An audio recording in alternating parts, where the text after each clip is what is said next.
सुप्रभात सभी बच्चों को।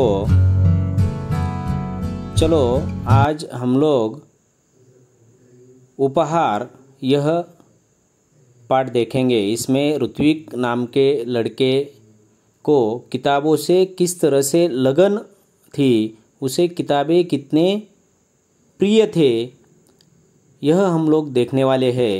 और ईमानदारी का फल किस तरह से मिलता है, यह भी हम लोग इस कहानी से सीखेंगे। तो चलो देखते हैं यह कहानी। विद्यार्थी मित्रांनो, जे आज नवीन असतील, प्रथमच हातास पाहत असतील, त्या विद्यार्थ्यांनी हे समोरचं सबस्क्राईब बटन प्रेस करायचं आहे। म्हणजे या लाल रंगातील बटन तुम्ही प्रेस केलं म्हणजे तुम्ही या यूट्यूब चॅनलचे सदस्य झाला। हे पहा, असं प्रेस केलं आणि ग्रे झालं म्हणजे तुम्ही यूट्यूब चॅनलचे सदस्य झालात। तर सर्वांनी यूट्यूब चैनल सब्सक्राइब करा।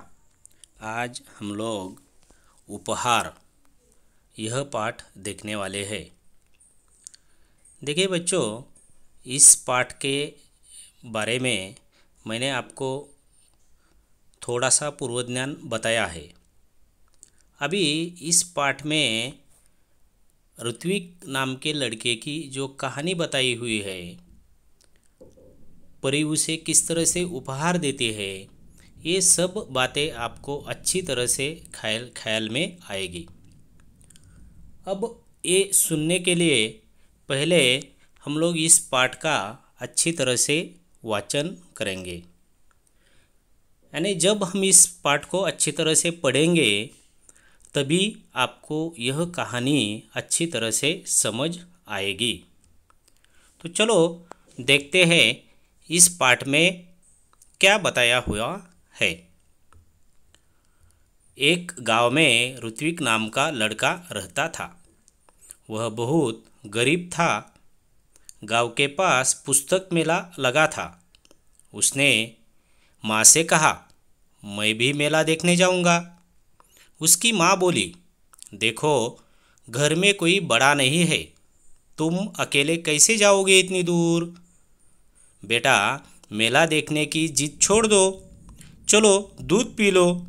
अपनी माँ की बात सुनकर ऋत्विक उदास हो गया और एक पेड़ के नीचे जा बैठा। अचानक उसकी दृष्टि दूर पेड़ों के पीछे गई। वहाँ बहुत तेज रोशनी थी। वह उठकर वहाँ गया। वहाँ सुनहरे पंखों वाली एक परी खड़ी थी। ऋत्विक ने हैरान होकर उस परी से पूछा, तुम कौन हो? वह बोली, मैं परी हूँ, लेकिन तुम यहाँ उदास क्यों बैठे हो? परी का प्रश्न सुनकर ऋत्विक की आंखों में आंसू आ गए। वह बोला, मैं अपने दोस्तों के साथ पुस्तक मेला देखना और पुस्तकें खरीदना चाहता हूँ। यह कहकर ऋत्विक खामोश हो गया। तब परी बोली, इसमें दुख की क्या बात है? यह समझ लो, तुम्हारी मदद करने के लिए ही मैं आई हूँ। ऐसा मैं तभी करूँगी जब तुम मेरी परीक्षा में उत्तीर्ण हो जाओगे। कौन सी परीक्षा है? ऋत्विक ने पूछा। परी ने कहा, बता दिया तो परीक्षा कैसी? ठीक है। ऐसा कहकर ऋत्विक वहाँ से चला गया। अभी वह कुछ दूर ही गया था कि उसे रास्ते में गिरी हुई एक पोटली मिली। पोटली यानी एक थैली। ऋत्विक को यह विश्वास हो गया कि लाल रंग की इस मखमली पोटली में कोई कीमती चीज़ होगी। उसने उसे खोलना चाहा, फिर सोचने लगा, जब यह मेरी नहीं है तो इसे खोलने का मुझे हक नहीं है। ऋत्विक ने पोटली नहीं खोली। तभी किसी की आवाज़ उसके कानों में पड़ी, बेटा, मेरी पोटली गिर गई है रास्ते में, क्या तुमने देखी है? ऋत्विक ने पूछा। किस रंग की थी? लाल रंग की, राहगीर ने बताया। राहगीर यानी यात्री, जो अलग अलग ठिकानों पे जाते हैं, यानी जब हम कहाँ घूमने जाते हैं या किसी यात्रा पे जाते हैं, तब भी हमको भी राहगीर ही कहा जाता है। यानी वहाँ से जाने वाले राहगीर ने क्या कहा फिर? लाल रंग की। और कोई पहचान बताओ, ऋत्विक ने राहगीर से कहा। उस पर एक परी का सुनहरे रंग में चित्र बना है, राहगीर का जवाब था। ऋत्विक ने अपनी थैली से जब वह पोटली निकाली तो उस पर छपा परी का चित्र चमकने लगा। ऋत्विक ने वह पोटली राहगीर को दे दी। सुबह उठकर वह वहीं पहुंचा जहां उसे परी मिली थी। देखा तो वहां कोई नहीं था। वह बैठ गया। उसकी आंखों के सामने वही लाल रंग की पोटली दिखाई देने लगी।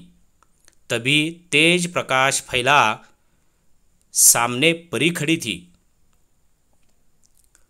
परी ने दोनों हाथ पीछे थे। परी ने पूछा, कैसे हो? ठीक हूँ, ऋत्विक ने जवाब दिया। तभी परी ने कहा, अपनी आंखें बंद करो, मैं तुम्हें इनाम दूंगी। किस बात का? ऋत्विक ने पूछा। तुम उत्तीर्ण हो गए इसलिए, परी बोली। परी की बात ऋत्विक की समझ में नहीं आ रही थी। उसने आंखें बंद कर ली। परी ने उसके हाथों में एक मखमली थैली पकड़ा दी। ऋत्विक ने देखा तो हैरान रह गया। यह तो वही पोटली थी जो उसने राहगीर को दी थी। परी ने कहा, कल मैंने ही तुम्हारी ईमानदारी की परीक्षा ली थी। वह राहगीर भी मैं ही थी, इसलिए मैं तुम्हें यह इनाम दे रही हूँ। परी ने ऋत्विक को समझाया। ईमानदार व्यक्ति के जीवन में किसी वस्तु की कमी नहीं होती। जाओ, अब तुम्हें मनचाही वस्तु मिलेगी। ऋत्विक के पास शब्द नहीं थे जिनसे वह परी को धन्यवाद देता। खुशी से उसकी आंखें भर आई। लाल मखमली पोटली ऋत्विक ने अपनी माँ को दी। उसकी समझ में यह नहीं आया कि उसका बेटा उसे क्या दे रहा है। जब माँ वह पोटली खोलने लगी तब पोटली कई गुना बड़ी हो गई। उसमें से सुंदर सुंदर पुस्तकें बाहर निकल आई। पुस्तकों का ढेर देखकर माँ चकित रह गई। माँ के पूछने पर ऋत्विक ने सब कुछ बता दिया। अब ऋत्विक ने मित्रों के लिए अपनी बहन कृतिका की सहायता से पुस्तकालय खोला। वहाँ सभी बच्चे आकर अपनी मनपसंद पुस्तकें पढ़ने लगे। उनको पूरा गांव पुस्तक मित्र के नाम से जानने लगा। ऋत्विक ने पुस्तकालय को ही अपने जीवन का ध्येय बना लिया। उसका सारा समय पुस्तकों के बीच बीतने लगा। एक दिन पुस्तक पढ़ते पढ़ते ऋत्विक की आंख लग गई। देखता क्या है, पुस्तकें के उससे बातें करने लगी। उससे एक पुस्तक ने पूछा, ऋत्विक, अगर तुम अपने जीवन में बड़े आदमी बनोगे तो क्या तुम हमारा साथ छोड़ दोगे? हमें भूल जाओगे? ऋत्विक ने कहा, नहीं नहीं, अब तो तुम ही मेरे साथी हो, मित्र हो। तभी किसी ने दरवाजे की घंटी बजाई और उसकी नींद टूटी। जागने पर देर तक सोचता रहा कि आगे चलकर वह बड़ा सा पुस्तक भंडार खोलेगा। देखो बच्चों, इस तरह से उपहार इस पाठ में आपने ऋत्विक की कहानी देखी। अभी ऋत्विक के जगह आपको खुद को रखना है। अपने जीवन में पुस्तकों का मूल्य बहुत है। अगर आप जितना पढ़ोगे, जितना आप पुस्तकों से आप दोस्ती करोगे, उतने ही आप आगे जाओगे।